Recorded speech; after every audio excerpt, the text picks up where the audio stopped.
बहुत ही महत्वपूर्ण बात थी। और आज के समय में आज के बच्चे अगर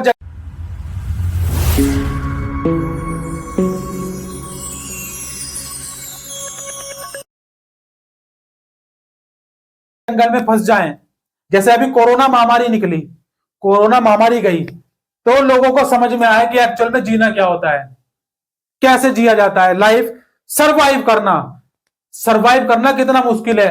अब आप विचार करो, कल्पना करो कि आप जंगल में फंस गए, ना तो आपके पास खाने को है, ना रहने को है, ना सोने को है, ना कुछ है, ना पहनने को है, तो सर्वाइव कैसे करेंगे। कोरोना में अगर कोई जंगल में फंस जाए, कल्पना करो जरा कि कोरोना का समय चल रहा है और ब्रेड पकोड़े बन रहे हैं जंगल में,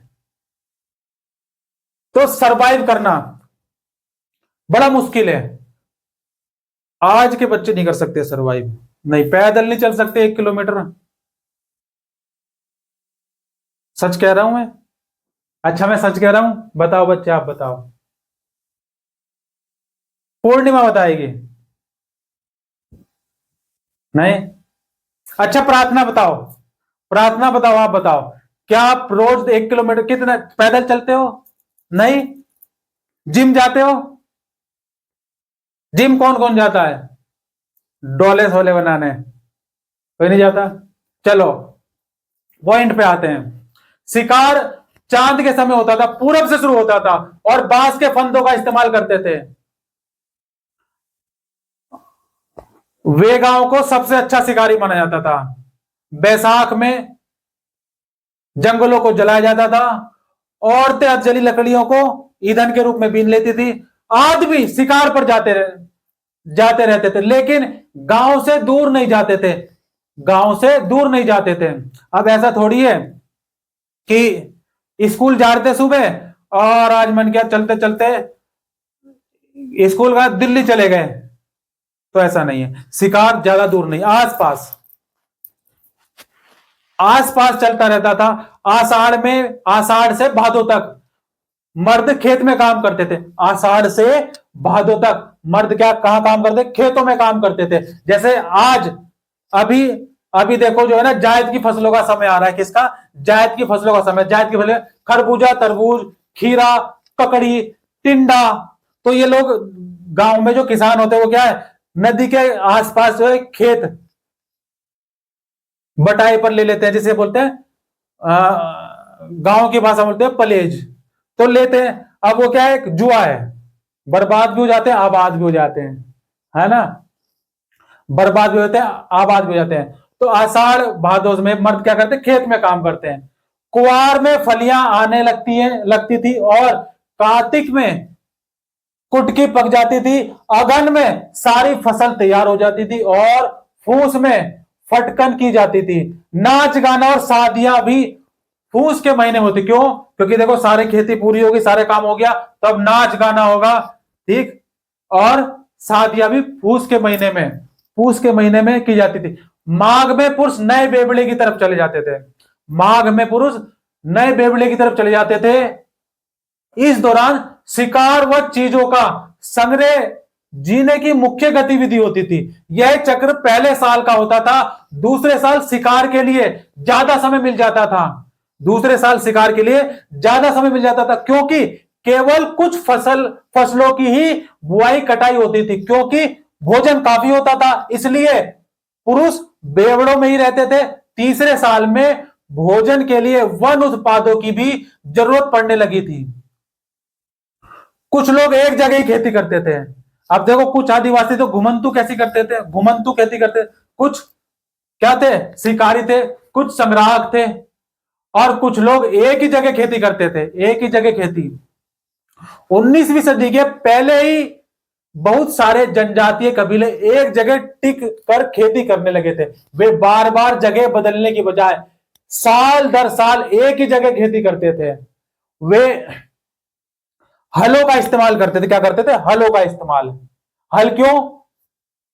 देखो वहां पे जमीन क्या है, खुर्ची जा रही थी, लेकिन यहां पर जो एक ही जगह खेती कर रहे हैं कई वर्षों से, एक ही जगह खेती कर रहे हैं कई सालों से, और वो क्या करते हैं? हल क्या होता है? हल खुदाई करने के लिए होता है। और जब खुदाई होती है, हल क्या करेगा? अभी हमने पहले बात करी थी, पिछले वीडियो में क्या बात करती कि पहले लकड़ी के हल हुआ करते थे, फिर उसके बाद में जैसे लोहे का आविष्कार हो, लोहे की खोज हुई, तो हल कैसे हो गए? लोहे के हो गए। और लोहे के हल होने से क्या हुआ?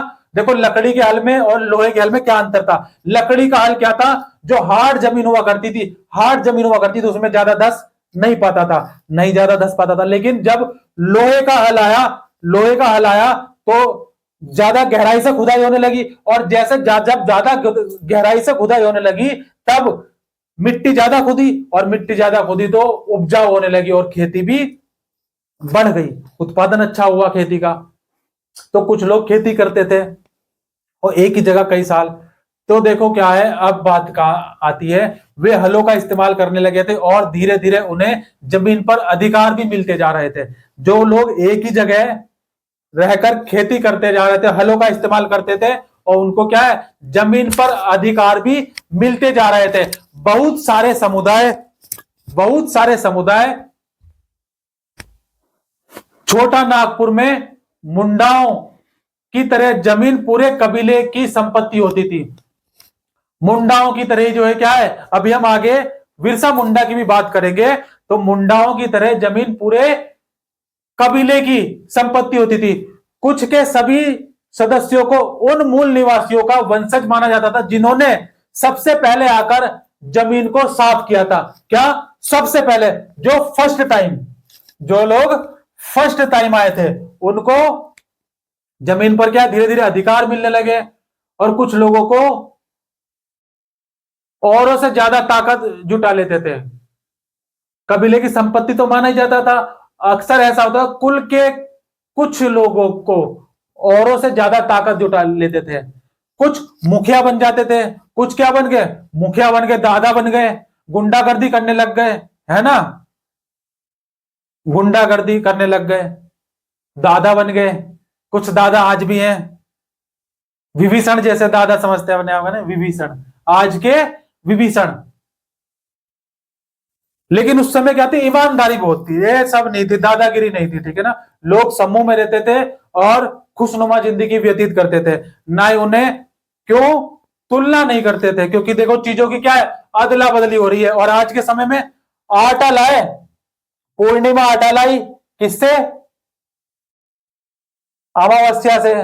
और जब उसने वापस दिया तो देखियो, इतना दिया था मैंने, इतना नाप के दिया था और इतना कम दिया इसने। आज के समय में तुलना। तो कुछ मुखिया बन गए और बाकी उनके अनुयायी बन गए, क्योंकि भाई अनुयायी भी तो चाहिए। अब राजा होगा तो प्रजा भी तो चाहिए, राजा के बिना प्रजा नहीं है, और प्रजा के बिना राजा नहीं है। जैसे सबका साथ सबका विकास। अब सरकार है तो प्रजा है, प्रजा है तो सरकार है। लोकतंत्र है हमारा भारत में, क्या है? लोकतंत्र, लोगों का तंत्र। जो ताकतवर होते थे वे खुद खेती करने की बजाय, अब जो ताकतवर होते थे वो खुद खेती करने की बजाय अक्सर अपनी जमीन को बटाई पर दे देते थे, किराए पर दे देते थे। आज भी देखो क्या है, आज भी ये सिस्टम आज भी है। आज भी जो जमीन के, बड़ी बड़ी जमीनों के मालिक है, वो क्या करते हैं, खुद खेती ना करके किसानों को बटाई पर देते हैं। किस पर देते हैं? बटाई पर देते हैं। और अगर मकान बनाते तो कमरे किराए पर दे देते हैं। क्या देते हैं?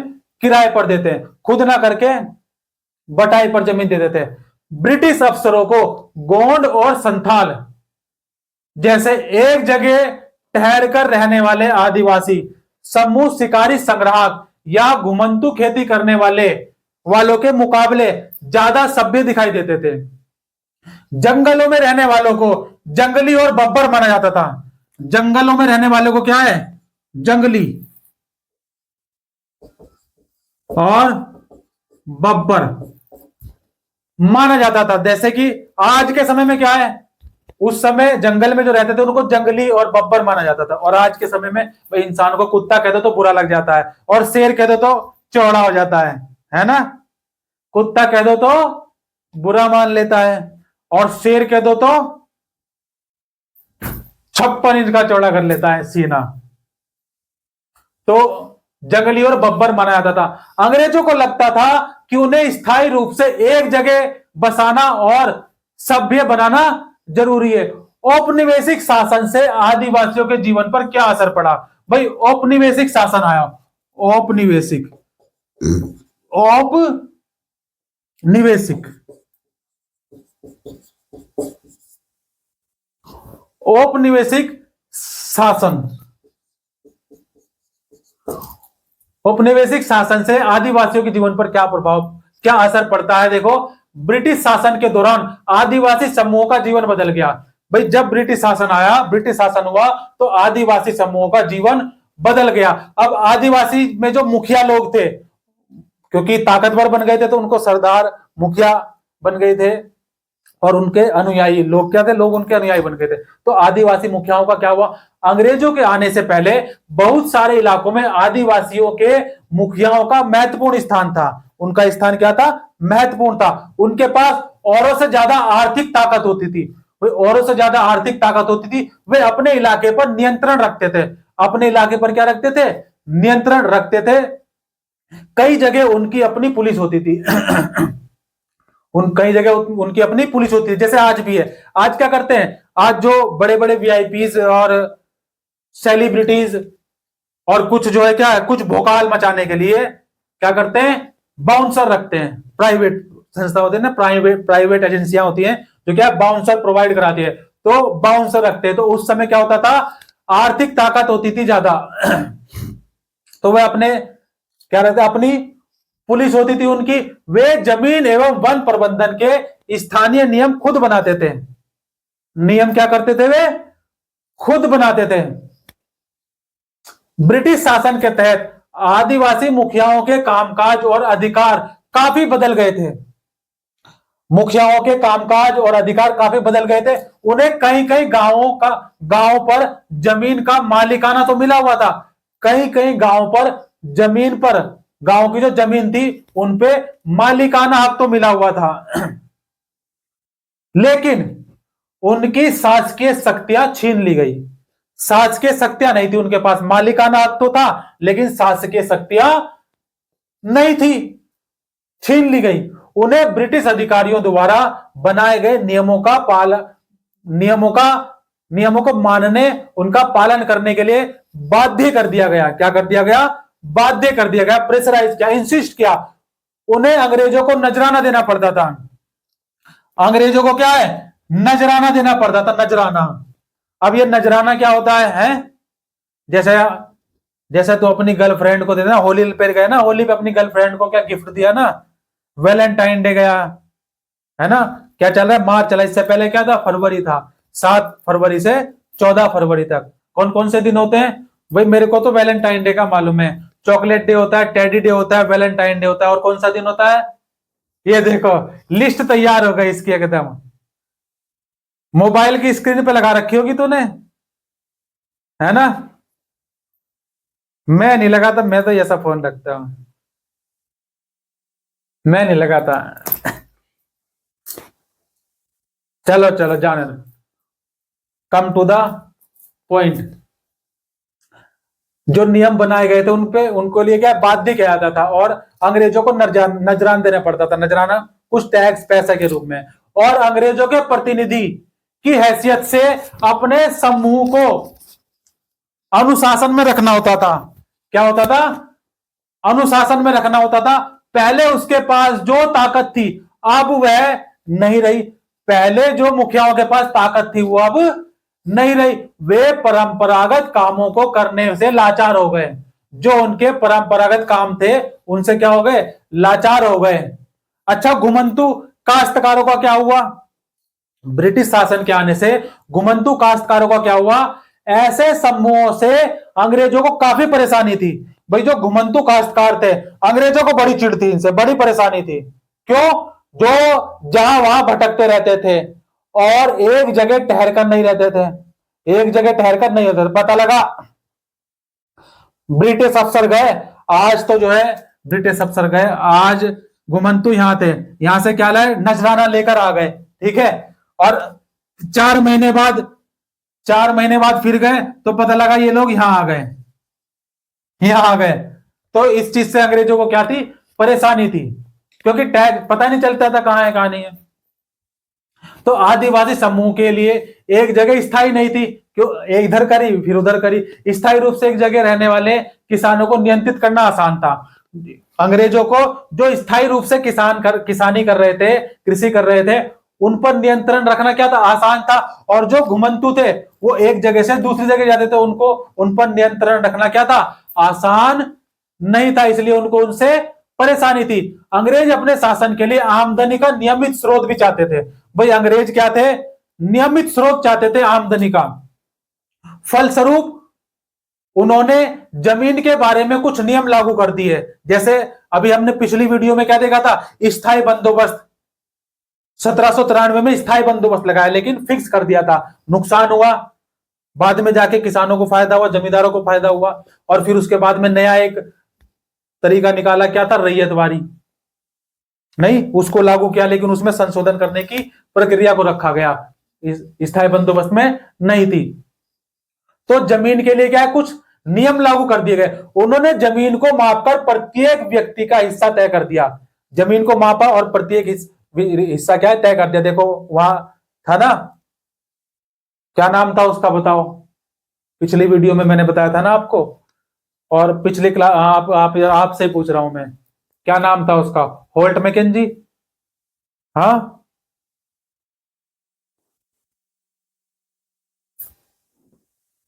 क्या था नाम उसका? बातें मत करो, कम टू द पॉइंट। तो उसमें देखो क्या, जमीन मापी गई थी, रीति रिवाज दर्ज किए गए थे। पिछली वीडियो में भी मैंने बताया था आपको, क्या है, जमीन नापी गई थी और रीति रिवाज दर्ज किए गए थे। अब यहां पर देखो क्या हुआ, उन्होंने जमीन को मापकर प्रत्येक व्यक्ति का हिस्सा तय कर दिया। उन्होंने यह भी तय कर दिया कि किसे कितना लगान देना होगा। क्या तय कर दिया, किसे कितना लगान देना होगा। कुछ किसानों को भूस्वामी और दूसरों को पट्टेदार घोषित किया। देखो कुछ कुछ किसानों को क्या कर दिया, भूस्वामी, और दूसरों को पट्टेदार घोषित कर दिया कि आप क्या है, आप पट्टेदार हैं, इस पट्टे का आप पट्टेदार हैं। जैसे आज भी चलती है ना लीज, होटल लेते हैं ना, लीज पे लेते हैं होटल, जमीन भी लेते हैं लीज पर। तो वही सिस्टम मान सकते हैं आप, आसान भाषा में समझ सकते हैं ना। नहीं, पट्टेदार अपने भूस्वामियों को क्या देते थे, भाड़ा चुकाते थे, किराया चुकाते थे, और भूस्वामी सरकार को लगान देते थे। भूस्वामी क्या थे, भूस्वामी सरकार को लगान देते थे। और पट्टेदार अपने भूस्वामी को भाड़ा चुकाते थे और भूस्वामी सरकार को लगान देते। समझ पा रहे कि देखो, पट्टेदार है, पट्टेदार भूस्वामी को भाड़ा चुकाता था और भूस्वामी सरकार को लगान देता था। आज भी है ये सिस्टम। कैसे, देखो अभी आप कहते हैं ना पक्का बिल, कुछ भी खरीदें तो क्या है, पक्का बिल लें, जीएसटी वाला बिल लें, तो क्या है, वो टैक्स बिल लेने से क्या होता है, जो टैक्स होता है वो टैक्स किसको जाता है। आप देखो, हम क्या हो गए, पट्टेदार हो गए, हम ग्राहक हो गए। अब ग्राहक दुकान वाले से सामान लेगा, कुछ भी XYZ, what ever, what do you think, आप जो कुछ भी सोच सकते हो, ठीक है। तो उसका क्या करना है, आपने सिर्फ पक्का बिल लेना है। अब पक्का बिल से क्या लगेगा, जीएसटी लगेगा, हाउस टैक्स होता है ना, हाउस टैक्स होता है, पानी का बिल, शिक्षा पे भी टैक्स है, आपको अगर मालूम हो तो। शिक्षा पर भी टैक्स है, जो आप किताबें वगैरह खरीदते हैं इस पर भी टैक्स है। तो अब देखो, डायरेक्ट नहीं है, क्या इनडायरेक्ट हुआ ना। क्या आपने तो दुकान वाले से लिया, अब आपने वो टैक्स, जो बिल लिया, सामान लिया, उसको टैक्स सहित बिल पे किया, तो उसमें टैक्स भी आ गया। वो किसके पास गया, दुकान वाले के पास गया। अब दुकान वाले से वो दुकान वाला क्या करेगा, कंपनी को देगा, वो भी तो कहीं से खरीद रहा होगा। अब वो फिर जाएगा सरकार के पास, किसके पास जाएगा, सरकार के पास जाएगा। तो यहां पे क्या था, पट्टेदार भूस्वामी को भाड़ा चुकाते थे और भूस्वामी सरकार को लगान देते थे। झूम काश्तकारों को स्थायी रूप से बसाने की अंग्रेजों की कोशिश बहुत कामयाब नहीं रही। देखो, जहां पानी कम हो और मिट्टी सूखी हो, वहां हलों से खेती करना आसान नहीं होता। भाई जहां पानी नहीं है, मिट्टी भी सूखी हुई है, तो हलों से खेती करना आसान थोड़ी होगा। बल्कि हलों की मदद से खेती करने वाले झूम काश्तकारों को अक्सर नुकसान ही हुआ, क्योंकि उनके खेत अच्छी उपज नहीं दे रहे थे। अब जब खुदाई अच्छी नहीं होगी तो उपज अच्छी कैसे हो जाएगी? इसलिए पूर्वोत्तर राज्यों के झूम काश्तकार, पूर्वोत्तर राज्यों के झूम काश्तकार कारों को अक्सर नुकसान ही हुआ। और पूर्वोत्तर राज्यों के झूम काश्तकार इस बात पर अड़े रहे कि उन्हें परंपरागत ढंग से ही जीने दिया जाए, उनको परंपरागत ढंग से ही जीने दिया जाए। व्यापक विरोध के फलस्वरूप अंग्रेजों को आखिरकार उनकी बात माननी पड़ी और ऐसे कबीलों को जंगल के कुछ हिस्सों में घुमंतू खेती की क्या दे दी गई? छूट दे दी गई। घुमंतू खेती की छूट दे दी गई। अब उसके बाद छूट कैसे दी? वन कानून और उसके प्रभाव क्या, क्योंकि कुछ क्या कानून बना रहे हैं भाई, वन कानून बनाए और उनके उसके प्रभाव क्या पड़े। देखो, आदिवासी समूह को जीवन जंगलों में, जंगलों से जुड़ा हुआ था, आदिवासी लोगों का जीवन जंगलों से जुड़ा हुआ था। अतः वन कानूनों में आए बदलाव से आदिवासियों के जीवन पर भी भारी असर पड़ा। अंग्रेजों ने सारे जंगलों पर अपना नियंत्रण स्थापित कर लिया था और जंगलों को राज्य की संपत्ति घोषित कर दिया था। कुछ जंगल को आरक्षित वन घोषित कर दिया। कुछ जंगल कैसे? कुछ जंगलों को आरक्षित, भाई कुछ जंगलों को क्या कर लिया? आरक्षित घोषित कर दिया। अब कुछ जंगलों को जब आरक्षित वन घोषित कर दिया तो ये ऐसे जंगल थे जहां अंग्रेजों की जरूरतें के लिए इमारती लकड़ी, अंग्रेजों की जरूरत के लिए इमारती लकड़ी पैदा होती थी। इन जंगलों में लोगों को स्वतंत्र रूप से घूमने, झूम खेती करने, फल इकट्ठा करने या पशुओं का शिकार करने की इजाजत बिल्कुल भी नहीं थी, निषेध था एकदम। ऐसी सूरत में झूम काश्तकार किस तरह जिंदा रह सकते थे? इसलिए उनमें से बहुतों को काम और रोजगार की तलाश में मजबूरन दूसरे इलाकों में जाना पड़ा। अब किसी को एक स्थान पर अगर काम नहीं मिलेगा वो क्या करेगा? मजबूरन दूसरा स्थान ही खोजेगा। भाई एक काम में फायदा नहीं होगा तो दूसरा काम करेगा, नहीं? जैसे भाई तो नहीं तो कोई और सही, और कोई और नहीं तो कोई और सही, और कोई और नहीं तो कोई और सही। मजबूरन इलाकों से जाना पड़ता था। जैसे ही अंग्रेजों ने जंगलों के भीतर आदिवासियों के रहने पर पाबंदी लगा दी, उसके सामने एक समस्या पैदा हो गई। भाई आदिवासियों को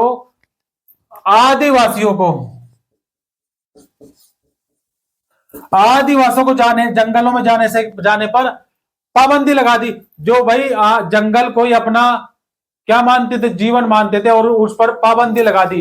अब आपको मैं कहूं, आपको सांस लेने पर पाबंदी लगा दिया। मोदी जी क्या कहे? मोदी जी कहे, मेरे भाइयों और बहनों, देशवासियों, आज 12 अप्रैल 2024 रात को, सुबह को 6 बजे से कोई भी सांस नहीं लेगा। तो क्या होगा? सांस लेने पर पाबंदी लगा दी जाए। हो सकता है? ऐसा पॉसिबल है? तो क्यों? क्योंकि आदिवासियों के लिए जीवन ही क्या है? आदिवासियों की जो ऑक्सीजन है वो क्या है? जंगल है। अब उस पर ही रोक लगा दी तो मर तो जाएंगे ही। तो इससे क्या हो गई? इससे समस्या पैदा हो गई। समस्या यह थी कि रेलवे स्लीपर्स, समस्या देखो क्या थी? रेलवे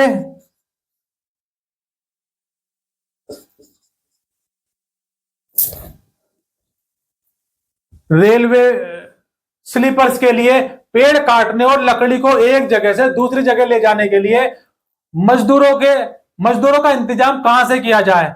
औपनिवेशिक अधिकारियों ने इसका भी एक हल ढूंढ निकाला। उन्होंने तय किया कि झूम काश्तकारों को जंगल में जमीन के